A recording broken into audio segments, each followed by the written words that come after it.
Hi guys, welcome to How to Solutions YouTube channel. In today's video, I'm going to show you how you can share playlist on Spotify. Before getting into this video, must subscribe to our YouTube channel and click on the bell icon. So the first step you need to do is to open Spotify application.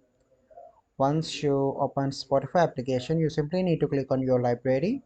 So here you can see that I have different playlists. So let me select any playlist and then you need to click on three dots, and here you can see an option that is share. Click on that option, and here you have different options. You can share on WhatsApp, on Insta, on Snapchat, and if you want to share anywhere else, you simply need to copy link and share that link to anywhere where you want to share that. So this is our process by which you can share Spotify playlist. I hope you find this video helpful. If you find this video helpful, must like this video, subscribe to our YouTube channel for future videos. We'll see you in the next video. Thank you. Have a good day.